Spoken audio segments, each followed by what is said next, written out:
Project Dirt, Chapter 11. Adam woke up the next day. He had a nightmare, but it was not as bad this time. It had stopped before they killed the police officer. He sat in bed, looked at the wall, and pressed his knuckle at the spot. Not today, today's a good day. Then he got up and got ready. It was 6 in the morning. It was a habit from when he was a child. Get up and make sure everybody is there. Then use the few hours before they wake up to get the monsters out of his head. He managed to get those monsters out long ago, but the habit stayed. Morning coffee in silence. When he got to the administration office, he sat down and turned on the screen. Then checked the report. Last night had been strange. York and Mirka had greeted the new family, and the girls had immediately taken to Mirka, but he didn't like the attention and hid. The funny part had been how Mirka had treated him. At first he was really upset with him, refusing to look at him and deliberately looking away when Adam had talked to him. Then suddenly, he cried and ran over to hug him, and Adam had to hold him until he fell asleep. York said he had always asked about him when he was away. He really started to love the little one. The students had asked for a meeting today to discuss what they had found out. The farms had managed to plant seeds in the first dome, and he had seen saplings there. The plan was to make the second dome into more of a forest, trying out different trees, flowers, and bushes. Even if the planet didn't go green, they had managed to start growing things. The biggest shock was Jork's new army of droids. Now he had 20 maid droids, moving around, taking care of everyone's needs. Apparently, he found the maid's blueprint and built a 3D printer that could build them. Then he hacked it, so Adam's permission for 5 droids turned into 500. He officially blamed it on a bad copy of the blueprint program. He had also managed to build 5 speeders. Adam was glad the base had a garage, but he had to tell York that he could not copy more speeders as they might be fined for abusing the copyrights. York had sworn he would not copy any more speeders, and Adam had a feeling he would regret not asking more about York's other projects, which he apparently had a lot of. He was lost in thought when he noticed 4 children walked in and sat down at different desks. They all had a cup of juice and some food. Kaiwa nodded to him. "Morning, sir. Just getting morning scan runs done. We won't make too much noise." "No music today?" "Damn it," one of the Wasia kids said, and Adam sipped his coffee and walked over to them. "So, what are you checking today? Music is okay, as long as it's not too loud." The kid grinned and turned on the music, which wasn't too bad, as Kaiwa explained today's missions. They had 10 places to scan, and after that, according to Vorts and York, they had an hour of free time to play with the drones. It wasn't a bad idea, and the kids seemed to like it, so he told them to carry on as he went to check the updates. The problem was always the same: no nitrogen. He needed that, or it all would be pointless. Without it, the plants would not grow. The kids worked quickly, and he could hear Kaiwa telling Bendy, the Wassa kid, to do a proper job, or they would not be allowed to come tomorrow. When Vorts and York arrived, they walked over to him. "If what my brother-in-law said is correct, then I am humbly asking that my wife and me to be allowed to join your clan when we are freed. I humbly ask that my son would be allowed to join your clan." Adam looked between them. "No, you're not waiting until you're freed. I accept you now. If you ask, then I humbly accept. Having you both in my clan would be a great honor," Adam replied as he stood up and placed his hand on their shoulder. "You are part of this world just as much as I am." Both men looked at him, York with tears and Vorts with a genuine smile, all of them not noticing the small ears that heard everything. "So let's get to work, okay? Later today, we can sign the paper and send it to get legally notarized. That way, you will have clan protection in the eyes of the court." They both smiled and immediately went to work. Adam sat down and suddenly noticed Kaiwa standing next to him. "Yes, Kaiwa, what is it?" he asked, as he could see the boy had a question. "Why does being part of a clan give you more protection?" he asked, and Adam tilted his head. The boy was smart for his age. "Well, if somebody comes here and tries to steal somebody from the clan, then we can send out distress and bounty on the kidnappers. If they are rescued before they reach the slave market, they will be returned here, and law enforcement will see it as a legal action. And it means that if you are freed from slavery, I, as the clan leader, is duty-bound to make sure you have a place to live and food to eat." Adam could see the boy's mind working overtime. So it's protection and a future home? Can anybody ask? Kaiwa asked, and Adam smiled. You are a little too young to ask. You have to be of legal age, but you don't have to worry. You have a home and food as long as your parents stay here, he replied. But if they leave after the 5 years? Then we are on our own, he asked. Well, yes, but they won't leave empty-handed. They can even stay and just work if they want. Kaiwa nodded slowly and started to walk away, then stopped, turned, and looked at him as he "Thank you, Mr. Wrangler," before taking a few steps and then running like crazy out the door. The other kids finished playing around with the drones and ran out as well, after saying their goodbyes. Adam looked after them and then went back to work. He small-talked with the two, getting the latest gossip. The farmers were excited about the potential and seemed happy with the freedom they had been given. Adam had only given them some grass seeds and potato and carrot seeds to see if they could get it to work. All were growing. The father of Jaiwa turned out to be a mechanic, so Jork had put him to work in the garage. They were working on a project, and Adam was not yet allowed to know what it was. Adam told him they could continue as long as it would not blow up or use too many resources. The Biljino couple were a teacher and farmer who also was a priest. He had asked for a room to hold sermons, and they had given him one. They had listened in, and he was open-minded, according to Jork. The Vosia fishers had been working on making one of the pools into an algae soup that they could later use for fish food. Jork had also found the plots and started on the new large dome. It would take 1 month just to make. It was, after all, just a dome 5 kilometers wide. The hard part was the foundation where all the cabling and plumbing was. But they had already worked on it for a month. What the droids could do was amazing. Work 48 hours in one go, 1 hour recharge break, and back at it. It was almost a 3D printing building. The dome would be big enough to build a small town inside, and he was planning to build a few. With double the number of droids, he would get one up monthly, as long as he had the resources. He needed more drone ships. 2 more would do the trick. He could spend 5 million on a mining platform, which would attract unwanted attention. It would allow him to sell off some minerals, but again, unwanted attention. Once he got a decent defense up, he could do it. He spent the time before lunch reviewing the different scans and found a few things of interest. Then they went for lunch, and he took Makar for a swim. The other kids wanted to join, but had been told it was Adam's pool, which made Adam laugh and told them they were wrong. It was the community pool, and everybody was allowed to use it for recreation.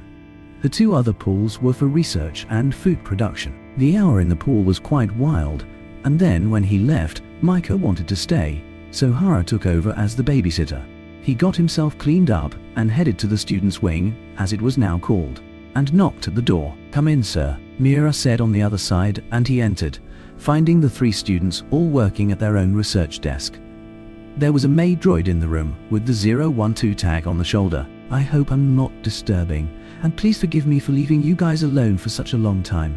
I had things to do, and then other things happened." Mira laughed. The blue-skinned Haran, who apparently was his lawyer's granddaughter, got up. She was elegantly dressed in white jeans-like pants and a blue top under a light reddish lab coat. They all seemed to wear the same type of lab coat. "It is your planet and your base. We are simply guests, so of course you are not disturbing." Kanita Sumina, the Sandorian, looked up from the holographic map of the tectonic plates and volcanoes.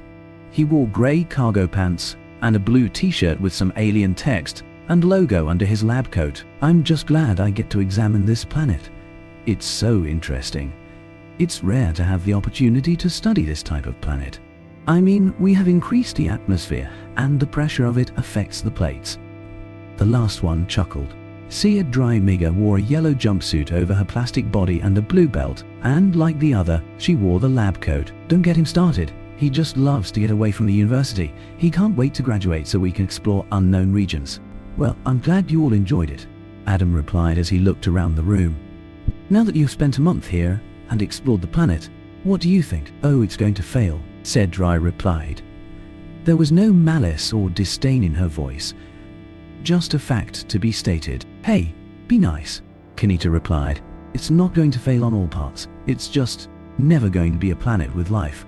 All have to be in a dome." but you seem to have understood that considering your latest plan. Adam looked at Mira. You agree with this? Yes, sadly. The planet doesn't have nitrogen. Without it, you can't get the planet to grow properly, so forget about the outdoor production of plants. There are a few other problems, but they can all be fixed with spending resources. The nitrogen part is what's stopping you. So, how much nitrogen do I need? Adam asked. Between 4,000 to 45,000 trillion tons, said Dry replied. That's just for the atmosphere. Add some more trillions for the ground, Mira added, and Adam whistled. That's a lot, too much to buy, he replied. That's why you got the planet cheap. There is nothing here to build on, and lots of minerals, so it would be good for mining operations if it had been closer to the hub, or if it had any really valuable minerals like francium, osmium, hafnium, iridium or palladium. Heck, even gold would make it valuable. We only seen small trace of it, less than expected, Kenita explained. Adam nodded slowly to hide his smile. Vorts and Jork had done a good job, maybe a too good job. If we found nitrogen, we could make the planet breathable, right? He asked, and said Dry seemed shocked. 4,000 trillion tons, where are you going to get that? And how are you going to transport it? She asked. Freeze it and use a tow line? It's in space, so I don't need to worry too much about the energy needed. I mean once we get it away from any major gravity pulls, Adam replied. Say Dry and Kenita laughed, but Mira watched him quietly. You can pull something on a tow through a hyperlane. That's faster than light travel, said Dry replied, but Mira tilted her head as she studied Adam. You don't need to, he has already found it in the system. Haven't you? She asked him, and Adam nodded. There are 2 gas giants in the system, as you remember. One of them has a nitrogen pocket the size of dirt, so when they scanned the system, they checked this planet as it's in the habitable zone, probably scanned the asteroid field for minerals and metals. They probably also scanned the gas giants but didn't think about pulling out the nitrogen from it to seed dirt. So, when they tried to scam me and ended up selling it for cheap, as you know, people don't do terraforming here. They don't think about it. He smiled and winked at Mira. And as your grandmother can tell you, a deal is a deal when it's signed and notarized. Mira started to laugh, and the others seemed shocked. Then Kenita started to laugh as well. Sea Dry took some time to get her head around it before she ran to her desk. So how much can your ship pull? We need to do the calculations. You should talk to Jork. He is the engineer here. Adam replied. By the way, what level of engineer? We need at least a level 3 for this. 4 would be better, Mira asked as she went to help her friend. Level 5. I think he should be good enough, Adam said, and they all stopped and looked at him. Level 5? That's a research level engineer. Wait, Jork? Jork work? Kenita replied, confused. Yes, that's his name. Why? Adam asked, confused. The Jork? The guy who single-handedly built customized research vessels for Alpha University from scratch? The guy who went berserk and killed a bunch of criminals? He is a legend. The university tried to find what slavepen he was sent to so they could buy him. That's him. Godspeed, damn. They are going to offer to buy him off you. Kenita was ecstatic now, as he realized he had been speaking with Jork many times and never asked for his last name or made the connection. What are you talking about? Mira said, and Kenita turned to her. He built the Gonstaran Explorer and the Wanuran as well. Everybody drools to Sever on those ships, and he built them when he was only 20. He is a genius, and he is here. Adam started to laugh. The Slaven did not know that. Anyway, I don't want to sell him. He is part of my clan. I consider him family. Can we talk to him? And can he build ships here? Wait, he built the speeders, didn't he? That's why the scanners are so good. Oh my god, Kenita was having a full-on stress attack, as he had to sit down. You can talk to him when you calm down. I guess I need to talk to him as well, as I only knew he was a level 5 engineer. Please don't tell the university about him unless he allows it. Mira nodded. Yes, of course. Now that we have the new information, we just need to readjust our prediction models, and Kenita needs to breathe a little. Adam left them and walked back to the administration room. York, did you used to work for the Alpha University? York turned and looked at him. Shit, they found out? They are going to hassle you now. They told me you build research ships. Is that what you're building? Your own ship? Adam asked as he poured a cup of coffee, gave it to Jork, and made one for himself. Vorts was already deep in his fifth. Well, yes. You need a hauler that can pull large nitrogen out of the gas giant and lower the ice safely to the planet to be melted. So, I have been tinkering with a few ideas. It is probably best to have 2 or 3 gas extractors due to the massive gravity pull for the gas giant. Then, we can use a smaller vessel for the transport, which could even be a large drone ship, and lastly, a ship to cut the ice in the proper size and lower to the planet. It should take a year once it's all up and working, he explained as he took the cup and showed rough designs of the plan on the screen. How long to build the ships? Adam asked. 2 months. Musby George will be a great help. People tend to ignore the Outlander mechanics. I found they sometimes know more about engines than most engineers. Okay, what? Jork asked, and Vorts chuckled. Okay, you can do it. That project is your priority. The faster you can get some nitrogen down, the better. I can get you a couple of tons with what we have within a week. York replied. Good, do that. We need it for the domes and the planets, as well as our oxygen production. It's about to run out, you know, Adam said as he looked at the screen, and they both stared at him. Shit. Yeah, we need it fast, York said as he ran to the garage to work on the craft. Adam looked after him, winked at Vorts, and left. He needed something stronger.